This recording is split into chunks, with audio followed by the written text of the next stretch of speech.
Olá, sejam muito bem-vindos a mais uma live da Tax Prático.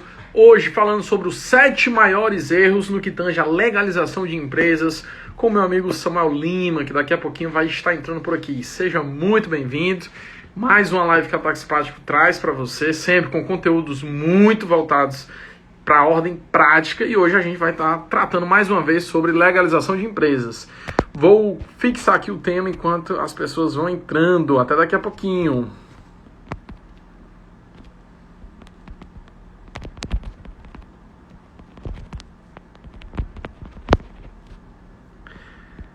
E aí, pessoal, sejam bem-vindos. Só fixando aqui o tema, rapidinho.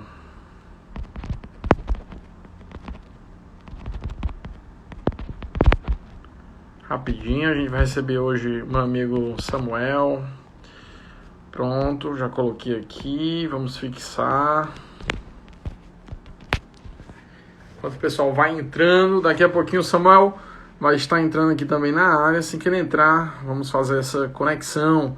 Lembrando mais uma vez, hoje nós vamos conversar sobre os 7 maiores erros no que tange a legalização de empresas. Então, não fique de fora. Meu amigo Samuel já está por aqui. Vamos esperar ele mandar o convite. Eu vou tentando aqui também, Samuel. Quem for primeiro, dá certo. Opa, já está aqui. Ele já enviou. Já está.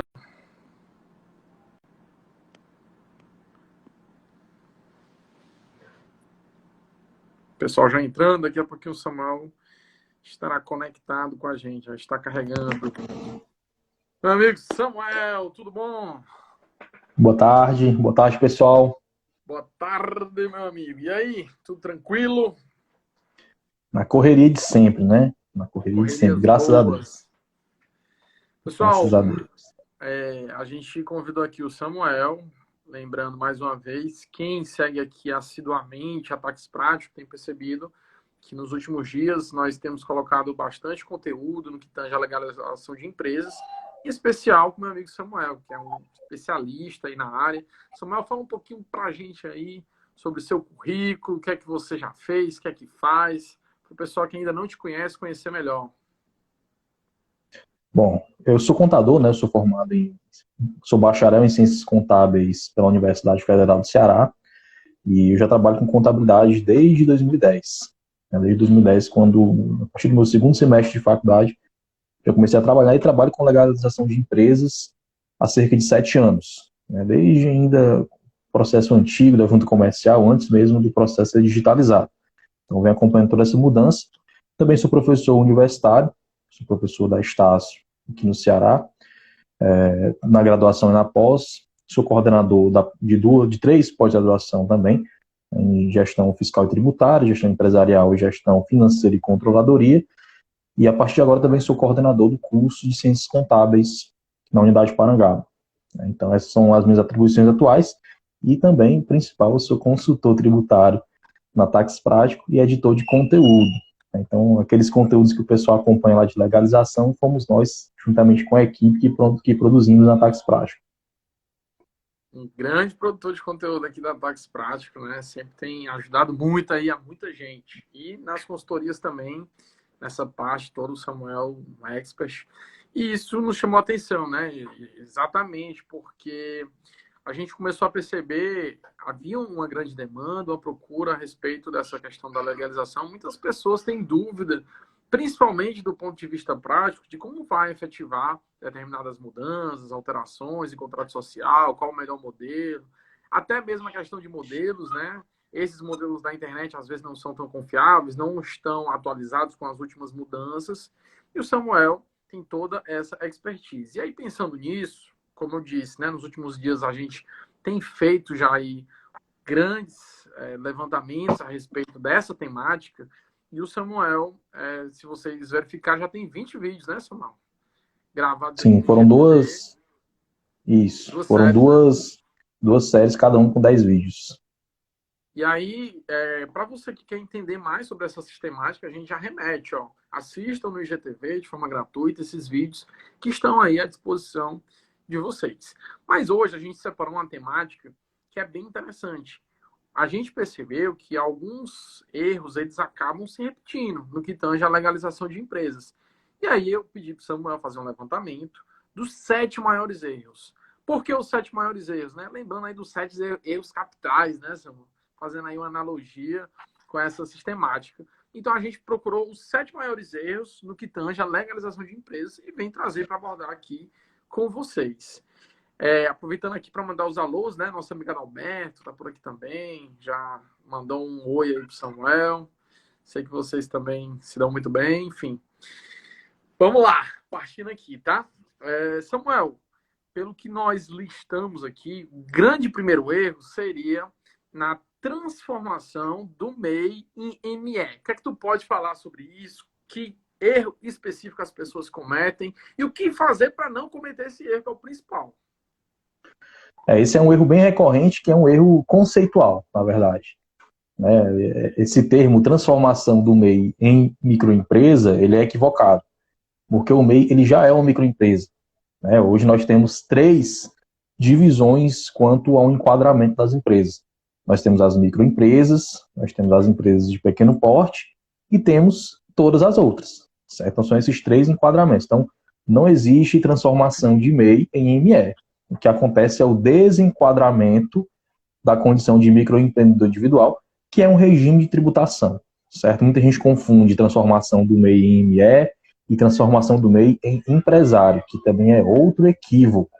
O MEI ele já é empresário individual e ele já é microempresa. Quando você vai sair da condição de MEI, você vai fazer apenas o desenquadramento do regime de tributação e você vai passar para o regime normal do Simples Nacional.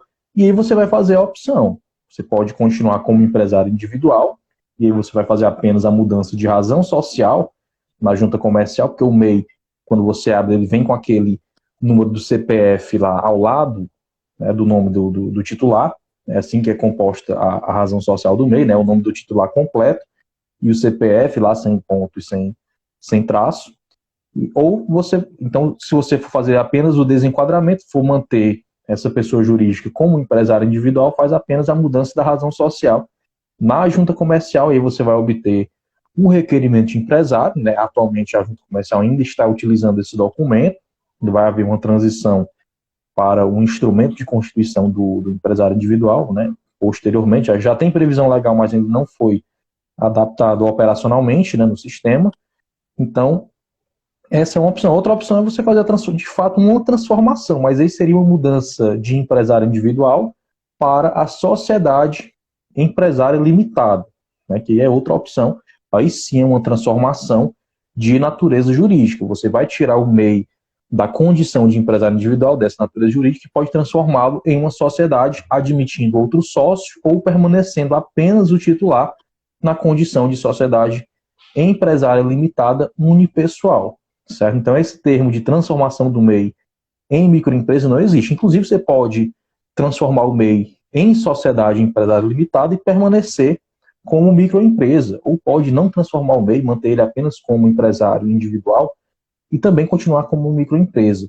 Essa mudança de enquadramento acontecerá se o MEI elevar o seu faturamento e deixar de ser um ME e passar a ser, por exemplo, uma empresa de pequeno porte, ok? Mas esse termo transformação do MEI em ME, ele é conceitualmente equivocado. Esse é o primeiro erro que é muito recorrente, né? Sempre você fala, opa, peraí, não é transformação do MEI em ME, ele já é um ME. Agora você vai ter que decidir se vai fazer apenas o desenquadramento, permanecendo na condição de empresário individual e mudando só a razão social, ou se você vai fazer uma transformação de fato, e aí seria em sociedade. Porque um dos requisitos de você ser MEI é justamente você estar com a natureza jurídica de empresário individual, ok? Então esse é o primeiro grande pecado que as pessoas cometem na legalização, e é um dos mais recorrentes, tá? Geralmente na consultoria tem essa dúvida aí, pelo menos uma semana sim e outra não. Perfeito, meu amigo. Então, já esclarecendo aí a dúvida de muita gente, né? Lembrando, né, esses 7 maiores erros foram montados exatamente em cima dessas consultas que a equipe da Ataques Práticos, Samuel, é um dos responsáveis por estar dando todos esses feedbacks em cima exatamente da demanda que a gente tem a respeito desses principais erros. E aí o próximo, que seria o segundo grande erro, diz respeito ao objeto social versus o KNAI. E aí, o que é que você tem a dizer, esclarecer sobre essa temática aí? E principalmente, dá a dica, como não errar? Pronto. Primeiro, aproveitar e mandar um abraço para os meus alunos que estão acompanhando. Eu não tenho o talento que o nosso colega Orlando tem, né, de citar o nome de cada um e ainda dizer a localidade onde a pessoa mora. Não tenho esse talento, né, mas já aproveito para mandar um abraço aí para todo mundo que está nos acompanhando aqui nessa terça-feira, final de tarde, e mesmo assim estamos aí com o nosso público só aumentando aqui, fiel. Audiência. Excelente. Bom, a segunda confusão que o pessoal faz em relação ao objeto social KNAI é uma prática muito comum, né? Não é errado, ok? Você copiar o texto que tem nos códigos de atividade, né, de atividade econômica, e colar no objeto social. Mas tem que tomar muito cuidado. Por que você tem que tomar cuidado? Porque muitas vezes o KNAI ele traz um termo muito genérico. E o objeto social ele não pode conter expressões genéricas, tipo aquela não especificada anteriormente. O objeto social da empresa, né, da pessoa jurídica, precisa ser detalhado. Então, o objeto social em relação ao KNAI, eles devem se comunicar, precisa haver uma coerência, né, uma coesão entre eles, mas não necessariamente você precisa copiar o KNAI ipsis literis e colar no objeto social, certo? Você tem que tomar cuidado em relação a isso. Lembrando, você pode copiar e colar desde que você não utilize termos genéricos. Então, qual é a dica que eu dou?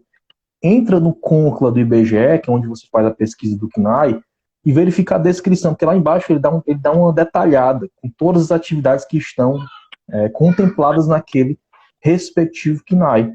Aí você vai copiando todos aqueles e vai colando no objeto social sem utilizar os termos genéricos. Tem que tomar cuidado com relação a isso, porque senão o seu processo vai voltar. Então, o objeto social é uma coisa e os KNAIs são outra.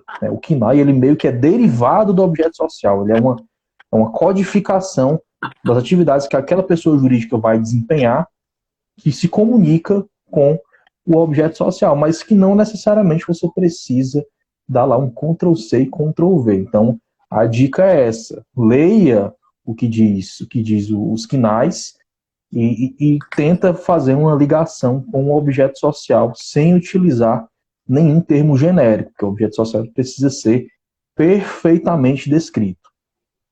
Mais uma dica muitíssimo importante. Aproveitando aqui para mandar um abraço para Caroline Macedo, sempre está aqui com a gente também. Carol, lá acontece. É exatamente ela. E dando continuidade aqui, então vamos agora para o terceiro grande erro, que diz respeito à consulta de viabilidade, IPTU e contrato de locação. Esclareça melhor essa temática aí para a gente. Pronto, primeiro vamos explicar rapidinho o que é uma consulta de viabilidade, certo? Lá nos primórdios, quando o Eriel está dando outra dica aí, a viabilidade atualmente já critica os termos genéricos, né? É um avanço, né? Porque essa crítica ela vinha só lá no final, quando o seu processo ele era analisado. Mas ainda assim é bom tomar cuidado para você não perder tempo com esse erro. Enfim, a consulta de viabilidade ela é um procedimento muito antigo. Ela já existia antes mesmo da digitalização, antes dessa nossa era da informática. Ela era um procedimento. Eu confesso que eu sou novo, não peguei esse procedimento lá no começo, né, mas meus professores me relataram como que funcionava. Né? Você ia na junta comercial presencialmente, pagava uma taxa para fazer essa consulta, que era simplesmente uma busca de nome, para verificar se esse nome ele já estava sendo utilizado dentro do estado do Ceará em outra empresa registrada na junta comercial. Então era feita essa varredura, e mediante essa varredura era identificado se existia ou não, e aí era liberado para você utilizar. Esse nome ficava reservado, como ainda fica até hoje, durante 90 dias para a sua utilização. E com o passar do tempo, foi introduzida uma nova consulta, que é a consulta de adequabilidade locacional. E aí ela envolve, nesse caso, a lei de uso e ocupação do solo, que é a lei municipal que determina como se organiza o espaço físico da cidade. É a lei do urbanismo, né? E que define quais atividades poderão funcionar naquelas determinadas localidades e quais não podem funcionar. Estabelece as regras de construção e de ocupação do território aqui do município de Fortaleza. Então, já foi também exigida essa consulta que funcionava no âmbito da prefeitura, ok? Então, eram consultas separadas. Então, você fazia a consulta de viabilidade de nome, essa consulta de viabilidade ela era deferida e você dava continuidade ao seu processo de registro da pessoa jurídica, certo? E após a sua pessoa jurídica estar registrada, é que você fazia a consulta de adequabilidade locacional para obter o alvará de funcionamento e a sua licença sanitária e a inscrição municipal, no nosso caso aqui especificamente, né, em Fortaleza, mas que também existe em outros municípios, certo? Então, como que acontece hoje em Fortaleza, que é uma dica específica para o pessoal aqui de Fortaleza? Essas consultas elas foram unificadas, na verdade elas foram consolidadas. Então, quando você entra na junta comercial, o primeiro passo para abrir uma pessoa jurídica registrada na junta comercial é a consulta de viabilidade. Aqui em Fortaleza e em outros municípios que possuem convênio e que existe essa consulta de adequabilidade, essa análise é feita em conjunto. Então, depois que você passa a etapa de escolher o nome, na etapa seguinte você adiciona as atividades, o endereço da pessoa jurídica que você deseja utilizar, as atividades que serão exercidas, e é feita uma análise se essa atividade pode ser exercida ou não naquele endereço. Essa análise é feita apenas para as atividades que serão exercidas no endereço, certo? E não para as atividades que se estão ali apenas para ser no cartão CNPJ, mas que serão exercidas fora do local do estabelecimento, certo? Então, é assim que funciona a viabilidade. Ela analisa atualmente o nome, e as atividades e o endereço. E qual é a dica que eu dou? Você tomar cuidado quando você for abrir a empresa, primeiramente verificar se naquele endereço existe a inscrição do IPTU. Né? Você não feche nenhum contrato, não faça nenhum procedimento quanto à abertura antes de verificar se existe ali um número de inscrição de IPTU, no nosso caso, no município de Fortaleza. E aí, dependendo do município, você vai ter que consultar a legislação local, certo? Se não existir inscrição de IPTU, você só vai conseguir prosseguir quando for providenciada essa inscrição. Então, já é um cuidado que você tem que tomar, não firmar contrato de locação com quem não tem número de IPTU. A única exceção é o microempreendedor individual, que consegue registrar apenas com o número do CEP, com o CEP e o nome do endereço, e etc. Tá? Não sendo MEI, você precisa do IPTU registrado. Eu tenho IPTU, mas não sei o número. Lá na consulta de viabilidade, existe uma opçãozinha chamada Não Sei Meu IPTU. E você consegue pesquisar colocando o nome do logradouro e o número do endereço. Você vai lá pesquisar o número de IPTU daquele local. Então, é possível você conseguir esse número de IPTU. É uma facilidade que foi implementada, que antigamente você não conseguia também. Era bem complicado, você tinha que descobrir qual seria esse número do IPTU. Certo? Então, o primeiro cuidado é esse. Verifique se existe o importante, IPTU. viu, Samuel? Porque eu já tive a situação de um cliente que foi alugar um espaço para funcionar como açaí e aí pagou o calção naquela entrada para garantir ali a locação e acabou que não deu certo o aluguel e depois a pessoa não repôs o calção, aí teve que acionar judicialmente, todo um transtorno, toda uma demora que se logo de início ele tivesse sido orientado a fazer esses procedimentos que você está mencionando aqui, ele não teria tido esse tipo de problema, né? E os contadores hoje podem fazer isso de forma não tão difícil, né? Hoje o Samuel está apresentando aqui os caminhos das pedras, viu, pessoal? Como fazer para evitar os transtornos para os clientes. Então, essa terceira dica aí, desse terceiro maior erro, foi sensacional. Muito bom mesmo.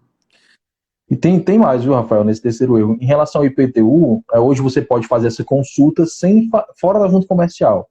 Você pode entrar no portal da SEUMA, que é a Secretaria de Urbanismo e Meio Ambiente, aqui de Fortaleza, no nosso caso, e fazer essa consulta somente da atividade, certo? Então, se você tiver o número do IPTU, você consegue verificar que se aquela atividade ela é adequada àquele endereço. Então, a dica que eu dou é, não firme o contrato de locação sem verificar se a atividade ela é adequada a funcionar naquele endereço.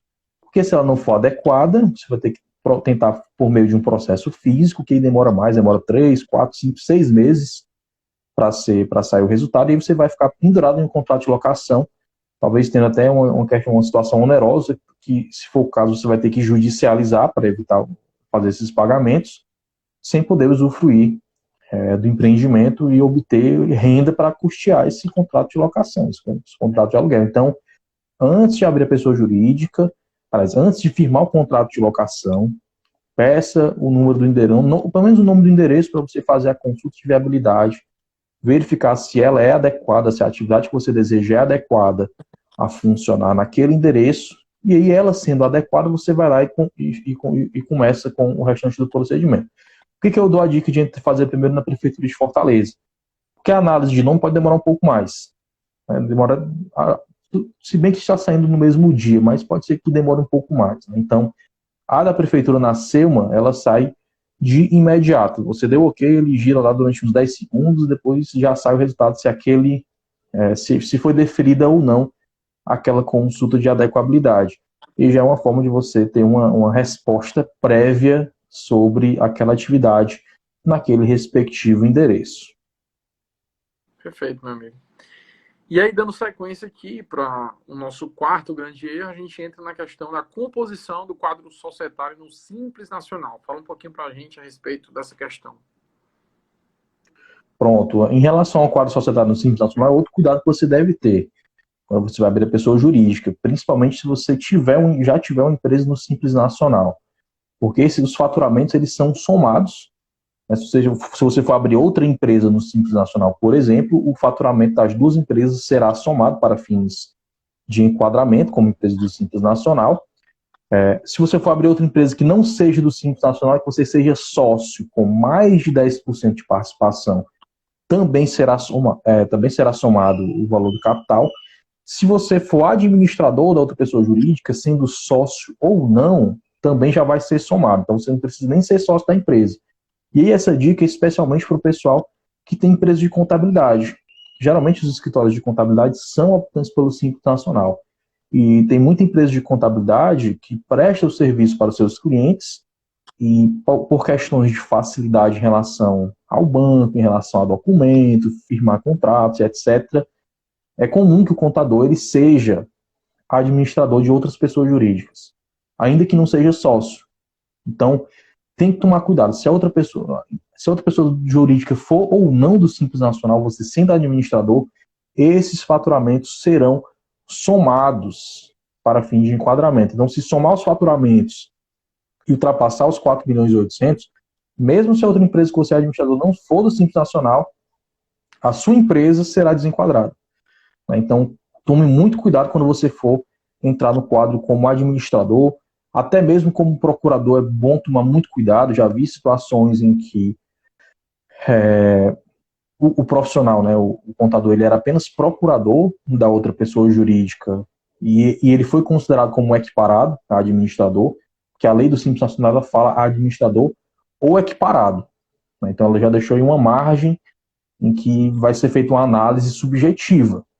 Se você não for administrador, mas se você tiver a procuração e assinar documentos em nome daquela pessoa jurídica, fazer a função de fato de administrador, ainda que no documento você não seja, poderá ser considerado que você é um administrador informal e aí você pode perder a sua opção pelo Simples Nacional. Então, quando for constituir outra pessoa jurídica, muito cuidado em relação a isso, para que você não tenha problemas na sua empresa, perdendo o Simples Nacional e tiver um prejuízo. E tem alguém mandando mensagem aqui no chat, né? Clube Granjeiros. Se uma pessoa tiver, duas empresas estiverem no Simples Nacional, não pode. Se for, diga que eu já fui lá. Você é outro, não sei. Bom, pode sim, viu? As duas empresas podem ser do Simples Nacional. Entretanto, para fins de enquadramento, será somado o valor dos dois faturamentos. Se você for sócio de duas empresas do Simples Nacional, os faturamentos serão somados, e aí se essa soma ultrapassar o valor anual de 4 milhões e 800 mil reais, ambas as empresas serão desenquadradas, tá bom? É lá do Crato mesmo, viu, Rafael? Então é lá mesmo que você foi. Comidinha boa, muito verde, no pé de serra. Recomendo demais. Quem for pelo Crato, vá lá visitar o Clube Granjeiro, vale a pena. Excelente. Aproveitando, Samuel, que estão surgindo aí algumas dúvidas aqui no chat, também a Paula está perguntando como faz para fazer uma empresa unipessoal. Na verdade, já é o nosso quinto grande erro, né? Então, eu aproveito, entro aqui na temática do quinto grande erro, e aí tu responde também a Paula essa pergunta que ela fez, que o quinto grande erro é sobre a natureza jurídica da sociedade limitada unipessoal. Aí tu aproveita e já contextualiza tudo isso e já responde também a Paula. Pronto, deixa eu... A Paula mandou aí, né? Pronto, ela mandou no chat, ok. É o quinto erro, né? Perfeito. Então vamos pular o quarto e vamos matar logo o quinto. Não, o quarto, tu não Pessoal, tinha terminado, não? Eu tava falando não, é o que era o quarto, Sistema exato, pronto, o Nacional. quarto, perfeito. Então ela já tá, ela tá lendo nossa conversa, viu? A Paula Ela já antecipou previu aqui o a quinto nossa passo. pauta. Perfeito. Então, o quinto realmente é a natureza jurídica da sociedade limitada unipessoal. Pessoal, houve uma mudança, certo, em 2019, com a medida provisória que era chamada MP da Liberdade Econômica, que depois foi convertida em lei. Então, hoje é a Lei de Liberdade Econômica, em que foi tirada uma trava que existia na sociedade empresária limitada. O que era essa trava? Até então, o Código Civil de 2002, ele previa que para você abrir uma empresa, uma sociedade empresária limitada, você precisava ter pelo menos 2 sócios, certo? Você tinha que ter 2 sócios no quadro societário, ok? A única ressalva que era feita era quando um dos sócios sair, quando o sócio saísse e permanecesse apenas um, certo? Em que ela poderia permanecer nessa condição durante o período de 180 dias, e após isso ela deveria ser dissolvida, ou ser reposto, né, a multiplicidade de sócios, né, a multipessoalidade de sócios, né, entrar mais alguns sócios para ficar com pelo menos 2, ou dissolver a sociedade, ou converter em empresário individual, né, ou outra natureza jurídica que permita apenas uma pessoa no quadro societário, que no caso do empresário individual tecnicamente nem é chamado de quadro societário, mas enfim. Eu já vi pessoas jurídicas que permaneceram nessa condição durante 6 anos, sem ter a dissolução, correndo risco, né? Enfim, mas que por falta de fiscalização não mudou essa, essa configuração, né? Não teve nenhuma penalidade em relação a isso. O pessoal do Clube do Grangeiro está dizendo que está pedindo para fazer o resumo. A live vai ficar gravada, né, Rafael? Vai ficar salvo aqui no IGTV e no final eu Bom, vou repetir os tópicos que a gente enfrentou para perfeito. resumir, mas Então, vai ficar gravado, como o Samuel falou. Então, o pessoal do Clube Grangeiro, o Rafael no final vai fazer um apanhado dos tópicos que a gente falou. E aí, se tu tiver interesse, tu volta no comecinho da live para ver novamente o que a gente discutiu hoje. Então, voltando aqui para essa parte da unipessoalidade, então havia essa trava. Você precisava, você não podia abrir a pessoa jurídica, por exemplo, uma sociedade limitada com apenas um sócio. E o que a Lei de Liberdade Econômica fez foi revogar essa limitação. Então, hoje, você consegue abrir uma sociedade empresária limitada apenas com um sócio, que foi batizada de sociedade unipessoal. Acredito que porque já existia a sociedade unipessoal de advocacia, né, que foram os pioneiros. Eu lembro que acompanhei durante muito tempo um projeto de lei que existia, que era apenas essa mudança, para tirar essa trava e permitir a sociedade, criar uma nova natureza jurídica, que era a sociedade limitada unipessoal, que já existia para a advocacia e seria liberada para as demais atividades, certo? Mas o que aconteceu de fato não foi a criação de uma nova natureza jurídica, como muitos estão confundindo até hoje. Então não existe a natureza jurídica sociedade limitada unipessoal. O que existe é a natureza jurídica sociedade empresária limitada, Código 206-2, certo?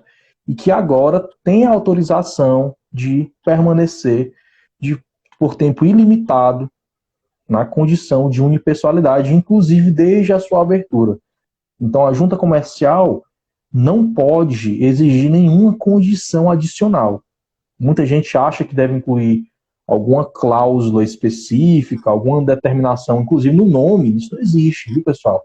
Você simplesmente vai abrir a pessoa jurídica com a razão social que você escolher e ela vai ter apenas um sócio. Se você quiser garantir para não criar problema com a questão de quem vai analisar esse documento, que são seres humanos e estão, portanto, sujeitos à falha, você pode incluir ali um parágrafo, né, abaixo, dentro do artigo lá do quadro societário, que é conforme disposto artigo tal, do Código Civil, a sociedade abre na condição de unipessoalidade por tempo indeterminado. Ok, tem gente que faz isso. Mas pela lei não é necessário, porque o que a lei fez foi simplesmente permitir que a sociedade empresária limitada tenha apenas um sócio, né, que já acontece em vários países e o Brasil ele meio que se adequou. Durante esse período foram criadas, porque como é que funcionava a prática, na prática como é que funcionava, né? Na prática, a pessoa jurídica ela abria com dois sócios e um dos sócios ela tinha 1% ou R$ 1 de participação apenas para poder utilizar essa natureza jurídica. Tanto que tem muita sociedade que até hoje é assim a composição do quadro societário. Então, isso não é mais necessário. Durante um tempo foi criada a Eireli, que inclusive vai até entrar em desuso, né, porque não faz mais tanto sentido, que era uma tentativa de remediar isso, mas a Eireli exigia um corte de 100 salários mínimos como capital integralizado no momento da abertura. Né? Então, já foi também uma barreira, né, um obstáculo que foi superado. A Eireli, a tendência é que ela deixe de ser utilizada nas novas aberturas, porque não faz mais sentido. Ela tem as mesmas prerrogativas que tem uma sociedade empresária limitada, com a limitação de você só poder ter um Eireli, né, enquanto pessoa física, e também com a limitação de você, a barreira mínima de 100 salários mínimos de capital integralizado. Né? Então a Eireli vai entrar em desuso. E a Paula mandou aí no chat perguntando se a razão social tem que conter o nome do sócio. Não tem, certo? Não precisa. Você pode colocar o nome do sócio, né? A sociedade empresária ela pode utilizar a firma ou a denominação. Você pode escolher o nome que você quiser, ok? Inclusive, hoje foi criada uma possibilidade de você abrir e utilizar o número do CNPJ como razão social. A gente vai ver ainda a questão operacional, como é que isso vai ser resolvida, tá? Mas você não é obrigado que você utilize o nome do sócio, né, do único sócio, na razão social, porque você pode utilizar aquele nomezinho que você inventou para a empresa, o nome da sua empresa, e tem que terminar com limitada. Isso ainda é necessário. Inclusive, nas últimas alterações, deixou de ser exigido até que você identifique o objeto social na razão social. Era algo que também complicava bastante, que já vi processo voltar, você tinha que linkar o objeto social da pessoa jurídica com a razão social. Então, por isso que muitas empresas têm lá comércio e serviços de determinada atividade limitada. Esse termo também não precisa mais. Você pode colocar o nome que você quiser vindo de sociedade limitada. Né? Você não precisa mais também, desde que esse nome não exista, né? Ainda existe o princípio da novidade, você precisa criar a empresa com um nome que tenha essa novidade, que não seja ainda utilizado, certo? E tem que tomar esse cuidado. E aí perguntaram se pode transformar a Eireli em pessoal. Pode, você pode transformar a Eireli em sociedade, existe um trâmite específico lá com 2 processos, você vai protocolar na junta comercial, seguindo o trâmite, você pode sim fazer a transformação. Qualquer natureza jurídica você consegue. Eu acho que só órgão público você não consegue, mas se for, por exemplo, uma sociedade simples registrada no cartório, e você quiser transformá-la em sociedade empresária limitada, você consegue. Pega o acervo lá do cartório e traz para dentro da junta comercial, que você consegue. Vai ser gerado um NIR, né, um número de inscrição, e você consegue fazer essa transformação. E após efetuar a transformação, como fica o valor do capital social? Fica o mesmo. Né? Você não precisa reduzir. Inclusive, para você reduzir o valor do capital social, você precisa justificar. Né? Tem que fazer uma publicação em jornal de grande circulação, tem alguns requisitos para você fazer essa redução do valor do capital social. Mas se você não tiver necessidade, pode manter o valor de 100 salários mínimos, não tem problema nenhum, ok? Vamos para o próximo. Perfeito, Samuel. Eu lembro que em 2007, 2008, eu fiz intercâmbio. Na época, eu fazia graduação na Faculdade de Direito e eu estudei na Universidade Clássica de Lisboa. E aí eu fiz lá o Direito Empresarial. E eu lembro bem que eu fiz um estudo comparado à época com o Brasil e uma das diferenças era exatamente isso, que lá já existia a sociedade unipessoal e aqui, à época, não. E tu falando aí, eu lembrei exatamente sobre essa questão, né? Que aí depois a gente veio se adaptar, digamos assim, ao que já era praticado em vários outros países do mundo, inclusive em Portugal. Dando continuidade, então, nosso sexto erro seria a questão que envolve o endereço virtual. Esclareça, traga luz para esse assunto aí para a gente. Esse não é nenhum erro, né? É mais uma novidade. Traz uma novidade para o pessoal, que é uma novidade, entre aspas, recente, né? A gente sabe que recente na contabilidade é o que aconteceu essa semana, né? Foi uma mudança que nós tivemos aqui na Cefaz. Eu estou trazendo o assunto porque era uma questão bem recorrente nas consultorias. Pode ou não pode utilizar endereço fiscal, endereço virtual na Cefaz. Porque a gente sabe que na prefeitura já há alguns anos existe essa prática, que inclusive foi regulamentada a partir de 2018, quando passou-se a exigir que você tenha uma empresa de coworking, certo? Então já vai a dica, né? Para você utilizar o endereço fiscal, endereço virtual aqui em Fortaleza, você, no município de Fortaleza, precisa dessa empresa de coworking funcionando com a atividade de escritório de apoio administrativo, certo? Então, vai ter essa empresa, entre aspas, a empresa mãe, e todas as demais empresas que forem utilizar esse endereço fiscal e que forem obter a inscrição municipal em Fortaleza, vão ter que estar vinculadas a essa com o contrato de cessão ou contrato de locação, ok? Então, a primeira dica é essa: para abrir empresa em coworking, tem que ter uma empresa com essa atividade naquele endereço para firmar os demais contratos. E aí, você pode ser, essa empresa pode ser, inclusive, a proprietária do imóvel ou pode utilizar esse imóvel mediante um contrato de locação com a prerrogativa de sublocar aquele imóvel, certo? Então, a primeira dica é essa. E aí, a Instrução Normativa da Cefaz, número 46 de 2021, foi publicada no dia 26 de abril, aliás, no dia 5 de maio, né? Ela é do dia 26 de abril, mas foi publicada no Diário Oficial do Estado do Ceará, em 5 de maio de 2021, e como o nosso público ele é internacional, né? Você verifique no seu estado, nos outros estados, como está essa questão, que foi uma mudança recente que houve aqui na Cefaz, onde foi feita uma alteração na Instrução Normativa número 77, que é a Instrução Normativa do CGF, né, do Cadastro Geral da Fazenda, e que foi permitida a concessão da inscrição do CGF ao contribuinte que tem a pretensão de se instalar em espaço destinado a coworking. E existem algumas limitações, certo? Não se aplica, por exemplo, a prestador de serviços de transporte, de comunicação, comércio atacadista de energia elétrica, pode funcionar no endereço residencial do sócio, inclusive, desde que ele disponibilize esse endereço para fiscalização. Então, recomendo que o pessoal dê uma olhadinha nessa instrução normativa, que ela traz uma série de regras, né, para você utilizar essa prerrogativa que já tinha previsão no regulamento do ICMS, mas que ainda não tinha sido regulamentado pela instrução normativa, ainda não tinha sido detalhado como funcionaria. Então, ia muito da análise do núcleo, né? O núcleo é quem dizia se podia ou não podia. A gente sabe que sempre teve uma grande dificuldade de ter mais de uma empresa comercial funcionando no mesmo endereço. E a Cefaz teve que se adaptar a essa mudança da nossa situação, né, do nosso panorama econômico, onde as empresas elas funcionam muito mais em meio virtual, muitas não mantêm nem estoque, inclusive, nem precisam manter um estoque armazenado, e a nossa legislação ainda não estava adaptada nesse sentido.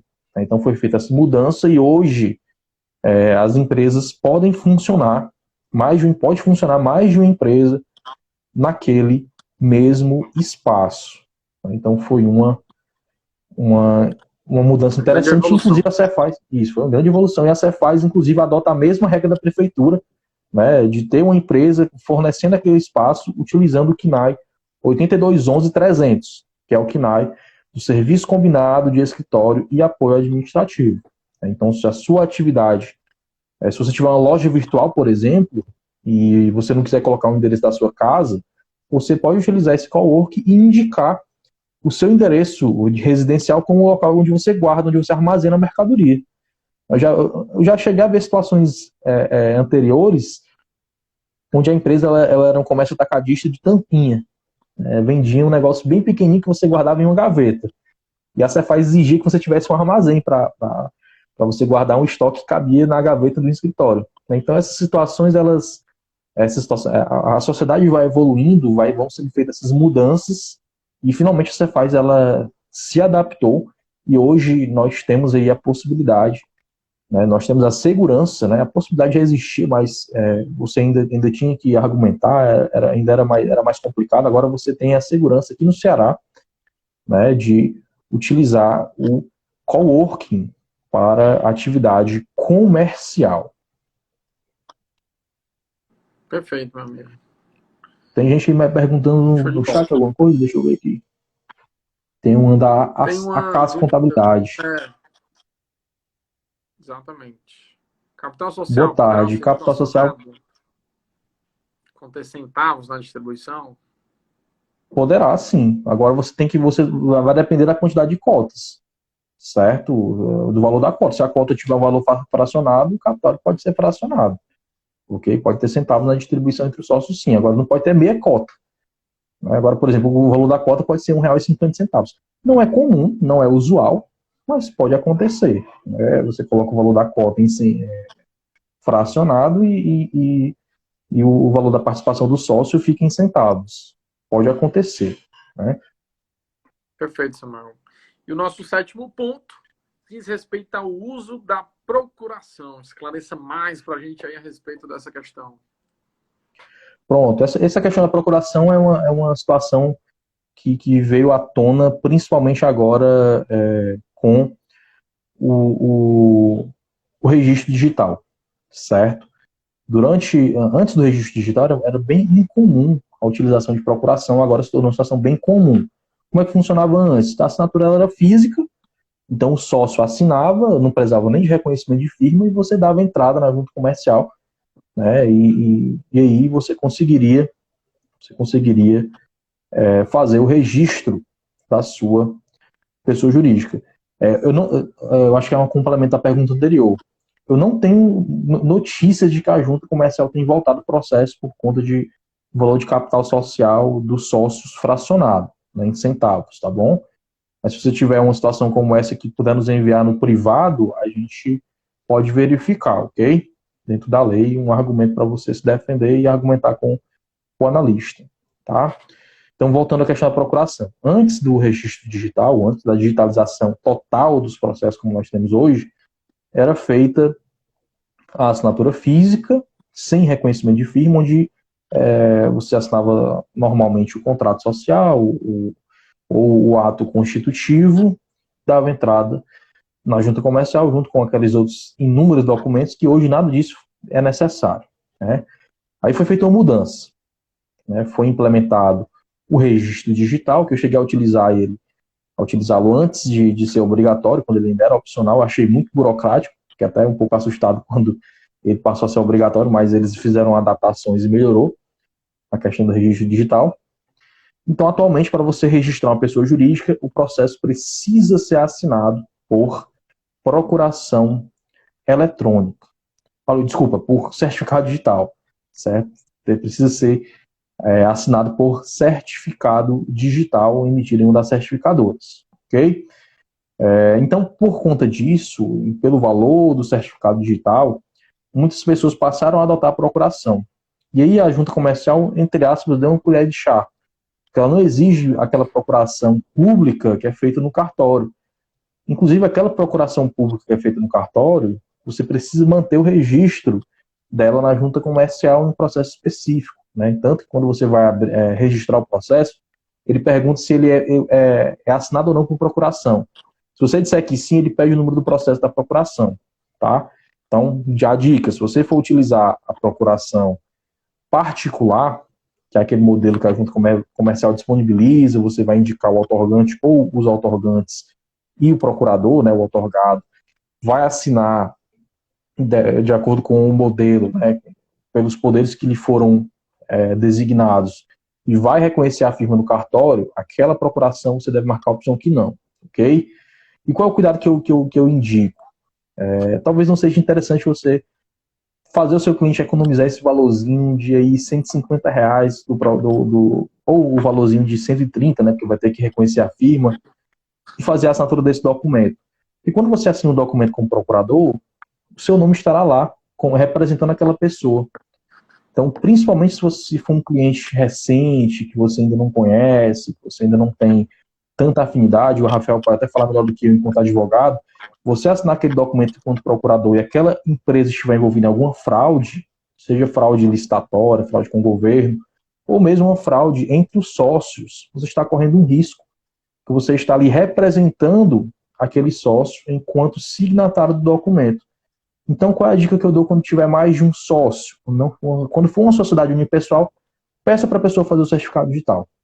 Até porque esse certificado digital ele vai ser útil para você conseguir enviar as informações da pessoa jurídica, para você conseguir fazer pelo menos uma procuração para o seu certificado digital de contador e enviar aquelas informações. Então, peça, é um valorzinho de R$ 150, você consegue um certificado digital tipo A1, que é aceito pela junta comercial e que vai ter outra utilidade no futuro, não é apenas para aquele ato que vai ser utilizado o certificado. Então, mas se tiver mais de um sócio, qual é a dica que eu dou? Vamos supor que ela tenha 4 sócios. Um dos sócios faz o certificado digital e os outros 3 outorgam a procuração para aquele sócio, para que o seu nome enquanto contador não esteja envolvido no processo. Então, um deles vai fazer o certificado digital, mesmo que todos sejam administradores da pessoa jurídica, certo? E os outros 3 vão outorgar a procuração para aquele outro sócio assinar o documento. Então, é uma forma de você se resguardar, de você não fazer parte da constituição da pessoa jurídica, apesar de ser você quem vai executar, certo? E aí, a mudança mais recente, que já estão falando aí no chat, foi a questão das assinaturas que foram modificadas. Agora você tem um pouco mais de segurança, porque você utiliza o portal gov.br para fazer como portal de entrada para fazer essa assinatura e precisa ter o selo de confiabilidade no acesso do portal gov.br e é feita uma autenticação em 2 etapas. Você vai receber um SMS para confirmar ou um código via e-mail para proceder com essa assinatura eletrônica. Então a dica que eu dou é, se for uma empresa que está sendo aberta agora e você não conhece, principalmente evite receber a procuração para utilizar o seu certificado digital, porque ele é o seu CPF, é a sua assinatura, você está dando o aval e representando aquele sócio na abertura da empresa, para você evitar maiores problemas no uso dessa procuração. Perfeito, Samuel. Com isso, então, a gente finaliza aqui os 7 pontos. Lembrando que a gente tratou hoje, ponto 1, foi sobre a transformação do MEI-ME. Depois você pode voltar a assistir, vai ficar aqui no nosso IGTV. Ponto 2, objeto social versus quinais. Ponto 3, consulta de viabilidade versus IPTU e contrato de locação. Ponto 4, composição do quadro societário no Simples Nacional. Ponto 5, natureza jurídica da sociedade limitada unipessoal. Ponto 6, endereço virtual. E ponto 7, uso da procuração. Então, você que não pôde acompanhar desde o início, você pode assistir depois, vai estar salvo assim que a gente finalizar aqui no nosso IGTV. Mas aproveitando que nós estamos aqui, gostaria também de informar para todos que a Tax Prático teve o grande prazer de lançar o nosso primeiro curso enquanto Tax Prático, que é o curso de legalização de empresas. Na verdade, é o segundo, né? Ano passado a gente fez um com o Luiz Alves, comigo, voltado para a área trabalhista, mas é o primeiro que vai ficar 100% virtual. Então, você consegue ter acesso, as aulas são gravadas e disponibilizadas numa plataforma, tudo muito bem organizado, com um material que, por exemplo, contém mais de 100 páginas de material, em torno de 100 páginas, que foi desenvolvido exatamente pelo Samuel, esse craque que vocês puderam observar hoje aqui, muito desenvolto. E eu assisti já parte das aulas, e é melhor do que foi essa apresentação de hoje. Não que hoje não tenha sido bom, foi excelente, mas é para destacar o quanto a aula é boa. Porque o Samuel, ele vai exatamente lá no site, mostrando passo a passo, ensinando aonde é a fonte, essa consulta aqui dessa parte de viabilidade. Ele vai ensinar aonde que você vai no site especificamente para poder fazer. Então, tudo isso que a gente conversou aqui, ele mostra na prática como executar. Então, é um curso para quem quer se diferenciar no mercado e um curso que vai com o selo de qualidade da Tax Prático, né? Não à toa, a gente lança poucos cursos porque procura grandes professores, como o Samuel é exemplo, e para lançar um material com extrema qualidade para o nosso público. Então, meus amigos, para quem tiver interesse, o curso nós vamos lançar oficialmente amanhã. Hoje, digamos assim, a última live, né, Samuel? Pré-lançamento oficial. A gente já fez um evento na semana passada, está fazendo essa live hoje para finalizar os eventos pré. E amanhã o curso vai estar lançado oficialmente. Mas hoje, quem quiser ter acesso, já vai poder ter acesso. O curso já está lá 100% disponibilizado virtualmente. Você que eventualmente decidir comprar, tem 7 dias de garantia. Então pode comprar, assiste a primeira aula ali. Não gostou, pode cancelar, tem 7 dias. A Tax garante 100% do valor de volta, se você não gostar do curso das primeiras aulas. Então, é um curso muito completo que tem bastante informação. Rafael, preço desse curso. Antes de eu falar sobre o preço, eu queria que o Samuel fizesse aí uma síntese do que é que contém o curso. E lembrando, para você que está aqui assistindo a live, a gente vai tá dando um desconto super especial de lançamento. Daqui a pouquinho eu falo sobre isso também. Samuel, relata aí para a gente quem eventualmente adquiriu o curso, o que é que vai ter acesso.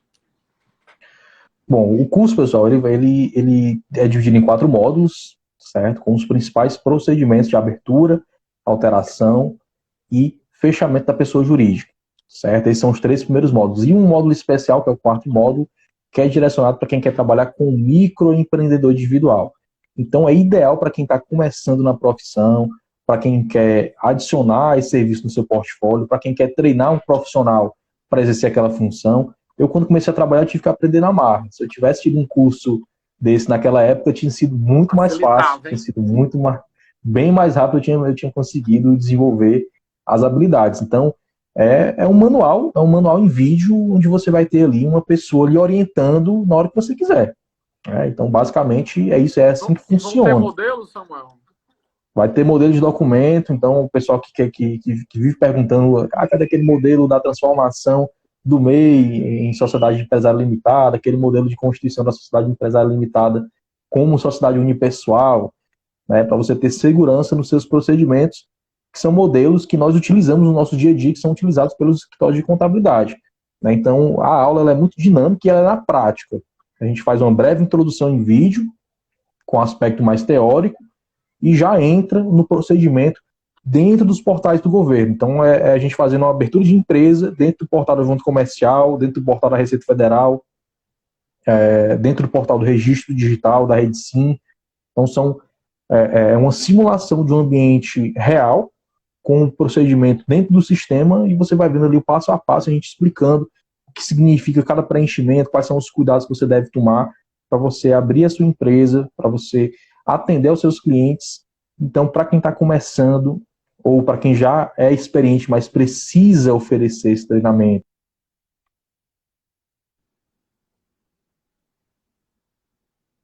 contabilidade, Rafael, que terceiriza esse serviço. Opa. Mas a gente...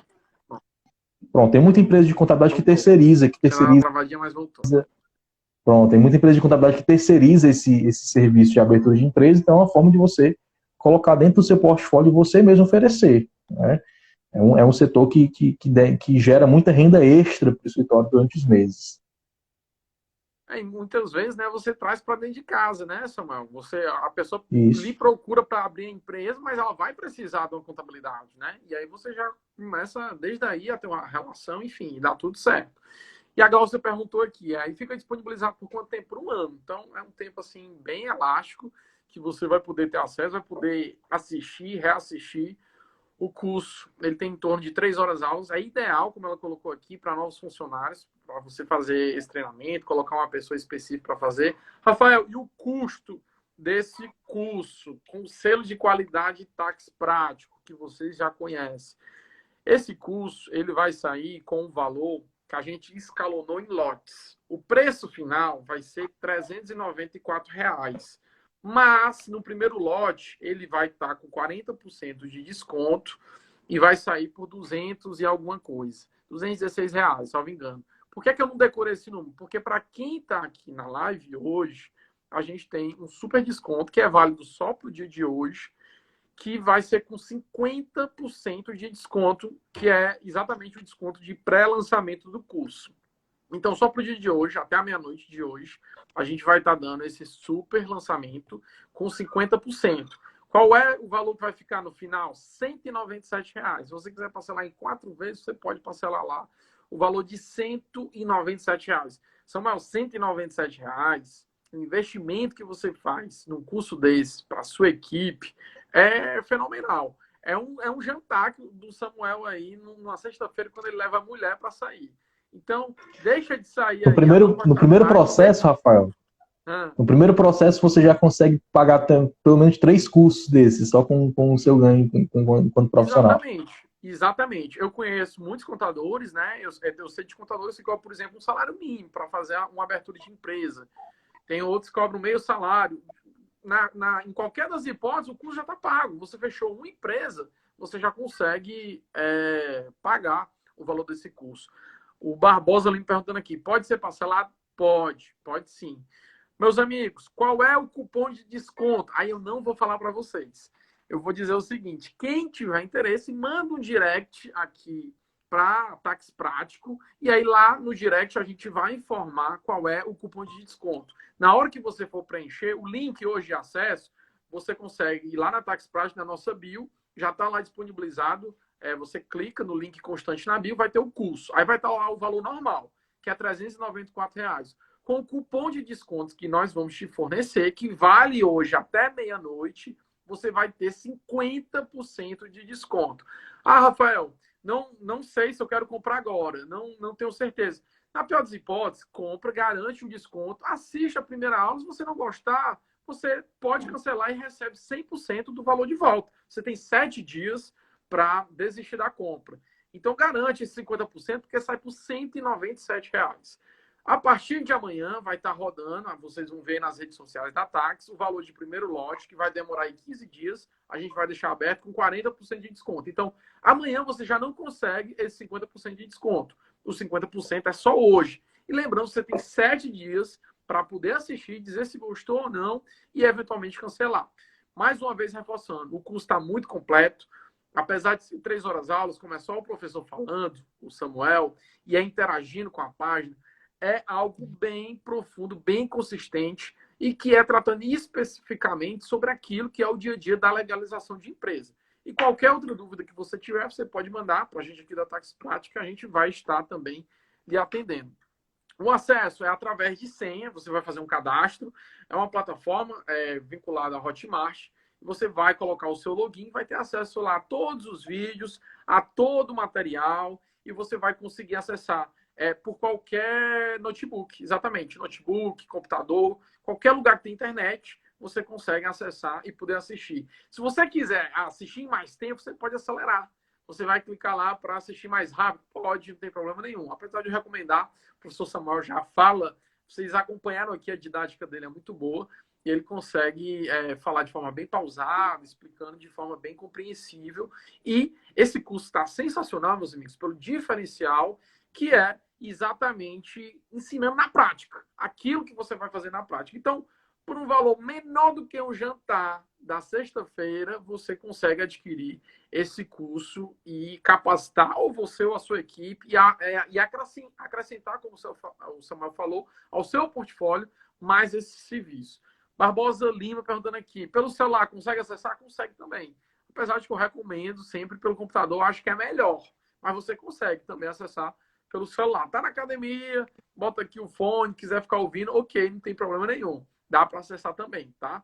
Mas eu recomendo sempre pelo computador, que eu acho que fica melhor, porque você vai visualizar a tela, mas pode acessar também o celular se você se sentir confortável. Se alguém tiver mais alguma dúvida a respeito do curso, pode perguntar. O que seria este bônus do mês, Samuel? Que bônus é esse do mês, Samuel?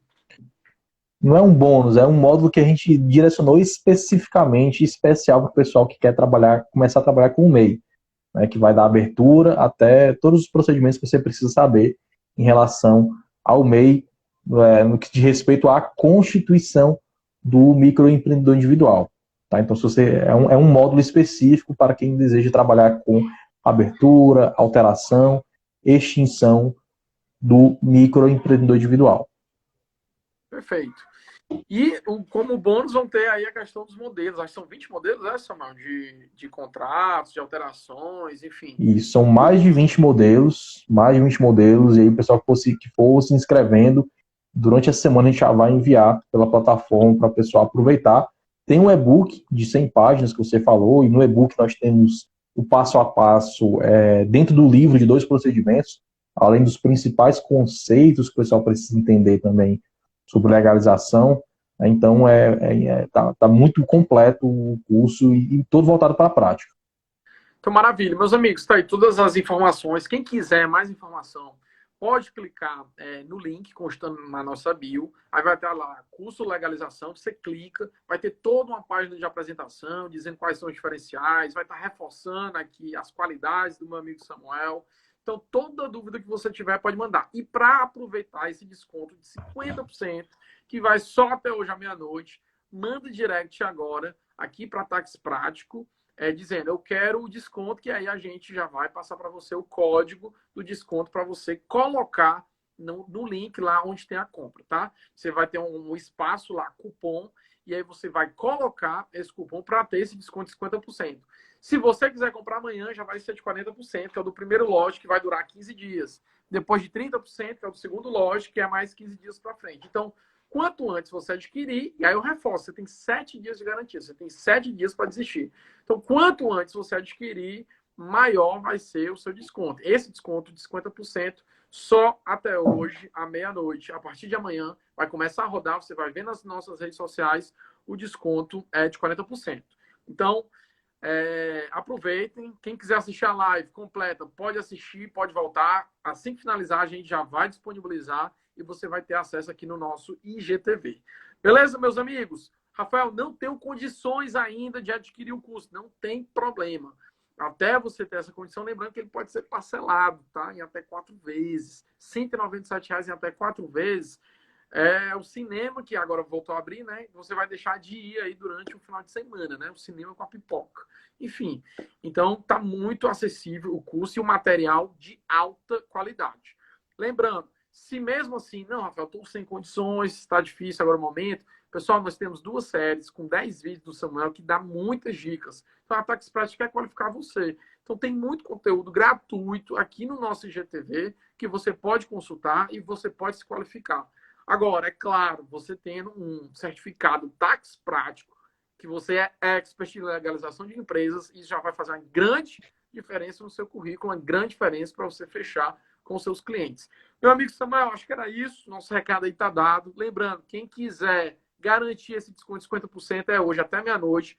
Manda agora aqui no nosso direct. Eu quero o desconto, que a gente vai mandar para você o código de desconto super especial. A partir de amanhã, nas redes sociais, vamos estar divulgando o nosso desconto geral, que vai ser do primeiro lote, que vai durar aí 15 dias, que é um desconto de 40%. Meus amigos, é isso. Samuel, palavras finais aí para a gente encerrar. Eu só agradecer o convite da Táxi Prático, mais uma vez, aqui para estarmos na live, né? Hoje, como convidado, né? Geralmente eu estava conduzindo a live hoje como convidado. Então, pessoal, se inscrevam no curso, aproveite que esse valor está bem acessível, a plataforma é excelente, o conteúdo, eu sou suspeito para falar, mas o conteúdo também está muito bom. Então, acabou a live, entra no direct da Táxi Prático, manda mensagem, eu quero, lá no direct, que aí o Rafael, o pessoal da nossa comunicação vai mandar o código do cupom para você aproveitar o desconto, tá? Então, espera acabar a live e vai lá no direct para mandar a mensagem. Quem tá mandando aqui, né, por favor, manda lá no direct, tá? Porque aí já fica salvo, tá bom? Meus amigos, beijão para todo mundo. Samuel, sempre uma honra estar com você. Esse poço de conhecimento, cara jovem, mas já muito técnico, que passa muita segurança, e é isso. Quem vai adquirir no curso vai estar falando igual ao meu amigo Samuel daqui a pouquinho. Então, um forte abraço para todo mundo aí, uma boa noite e até a nossa próxima live. Até mais. Até mais, pessoal. Boa noite.